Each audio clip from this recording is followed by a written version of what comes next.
Jeremiah chapter 17. Judah's sin is engraved with an iron tool, inscribed with a flint point on the tablets of their hearts and on the horns of their altars. Even their children remember their altars and Asherah poles beside the spreading trees and on the high hills. My mountain in the land, and your wealth, and all your treasures I will give away as plunder, together with your high places, because of sin throughout your country. Through your own fault you will lose the inheritance I gave you. I will enslave you to your enemies in a land you do not know. For you have kindled my anger, and it will burn forever. This is what the Lord says. Cursed is the one who trusts in man, who draws strength from mere flesh, and whose heart turns away from the Lord. That person will be like a bush in the wastelands. They will not see prosperity when it comes. They will dwell in the parched places of the desert, in a salt land where no one lives. But blessed is the one who trusts in the Lord, whose confidence is in him. They will be like a tree planted by the water that sends out its roots by the stream. It does not fear when heat comes. Its leaves are always green. It has no worries in a year of drought, and never fails to bear fruit. The heart is deceitful above all things and beyond cure. Who can understand it? I, the Lord, search the heart and examine the mind, to reward each person according to their conduct, according to what their deeds deserve. Like a partridge that hatches eggs it did not lay, are those who gain riches by unjust means. When their lives are half gone, their riches will desert them, and in the end they will prove to be fools. A glorious throne, exalted from the beginning, is the place of our sanctuary. Lord, you are the hope of Israel. All who forsake you will be put to shame. Those who turn away from you will be written in the dust, because they have forsaken the Lord, the spring of living water. Heal me, Lord, and I shall be healed. Save me, and I shall be saved, for you are the one I praise. They keep saying to me, where is the word of the Lord? Let it now be fulfilled. I have not run away from being your shepherd. You know I have not desired the day of despair. What passes my lips is open before you. Do not be a terror to me. You are my refuge in the day of disaster.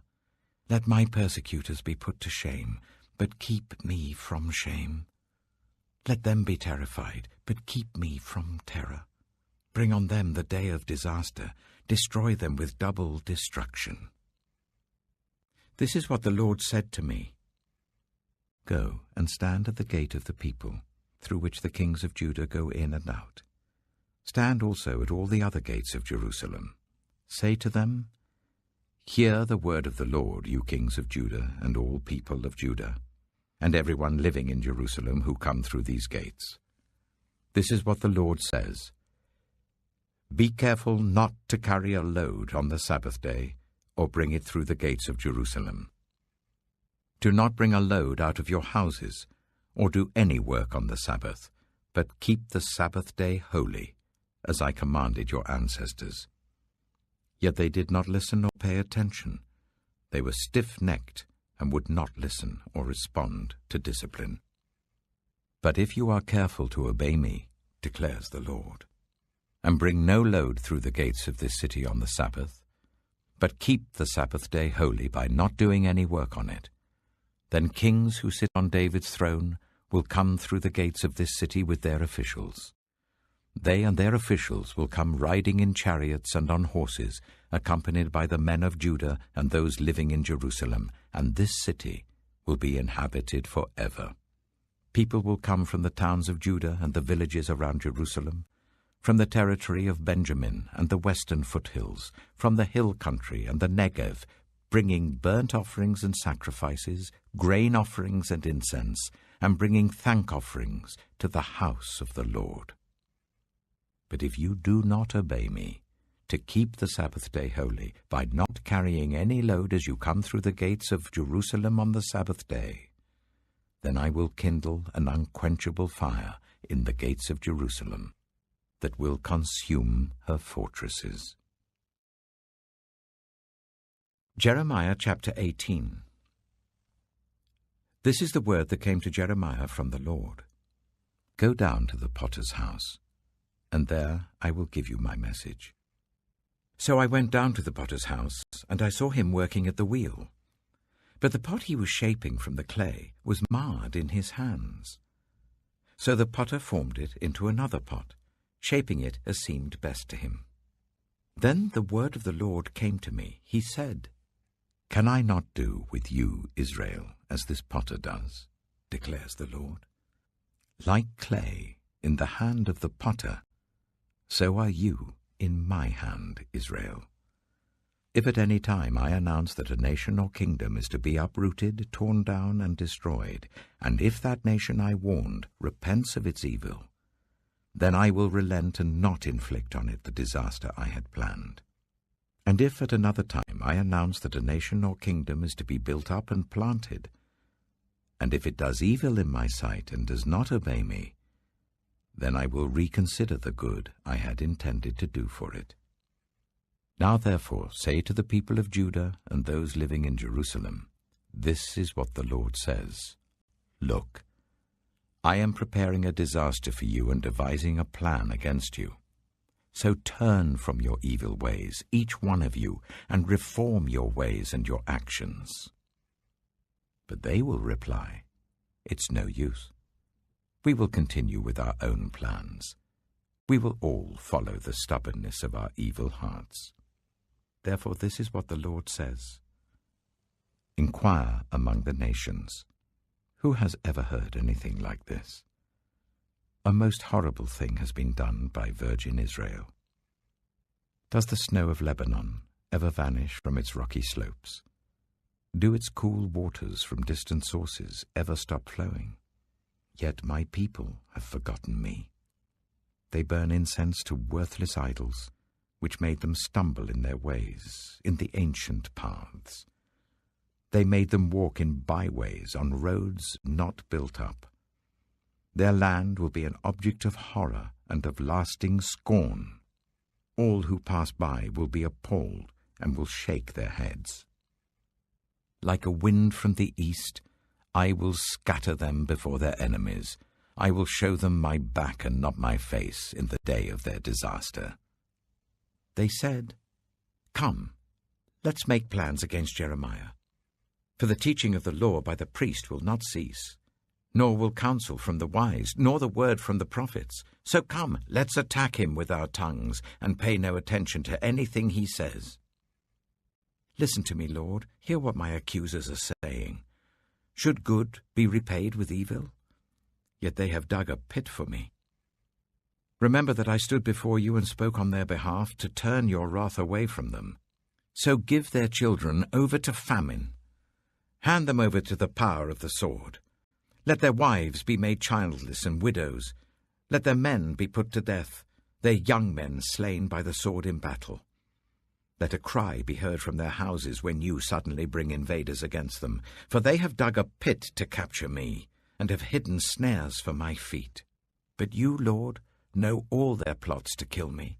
Do not forgive their crimes or blot out their sins from your sight. Let them be overthrown before you. Deal with them in the time of your anger. Psalm 91. Whoever dwells in the shelter of the Most High will rest in the shadow of the Almighty. I will say of the Lord, He is my refuge and my fortress, my God, in whom I trust. Surely he will save you from the fowler's snare and from the deadly pestilence. He will cover you with his feathers, and under his wings you will find refuge. His faithfulness will be your shield and rampart. You will not fear the terror of the night, nor the arrow that flies by day, nor the pestilence that stalks in the darkness, nor the plague that destroys at midday. 1,000 may fall at your side, 10,000 at your right hand, but it will not come near you. You will only observe with your eyes and see the punishment of the wicked. If you say, "The Lord is my refuge," and you make the Most High your dwelling, no harm will overtake you, no disaster will come near your tent. For he will command his angels concerning you to guard you in all your ways. They will lift you up in their hands, so that you will not strike your foot against a stone. You will tread on the lion and the cobra. You will trample the great lion and the serpent. Because he loves me, says the Lord, I will rescue him. I will protect him, for he acknowledges my name. He will call on me, and I will answer him. I will be with him in trouble. I will deliver him and honor him. With long life I will satisfy him and show him my salvation.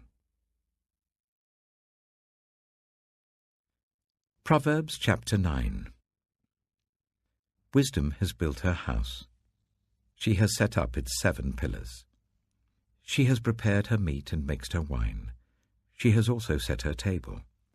She has sent out her servants, and she calls from the highest point of the city. Let all who are simple come to my house. To those who have no sense, she says, Come, eat my food and drink the wine I've mixed. Leave your simple ways, and you will live. Walk in the way of insight. Whoever corrects a mocker invites insults. Whoever rebukes the wicked incurs abuse. Do not rebuke mockers, or they will hate you. Rebuke the wise, and they will love you. Instruct the wise, and they will be wiser still. Teach the righteous, and they will add to their learning. The fear of the Lord is the beginning of wisdom, and knowledge of the Holy One is understanding. For through wisdom your days will be many, and years will be added to your life. If you are wise, your wisdom will reward you. If you are a mocker, you alone will suffer. Folly is an unruly woman. She is simple and knows nothing. She sits at the door of her house, on a seat at the highest point of the city, calling out to those who pass by, who go straight on their way. Let all who are simple come to my house. To those who have no sense, she says, Stolen water is sweet. Food eaten in secret is delicious. But little do they know that the dead are there, that her guests are deep in the realm of the dead.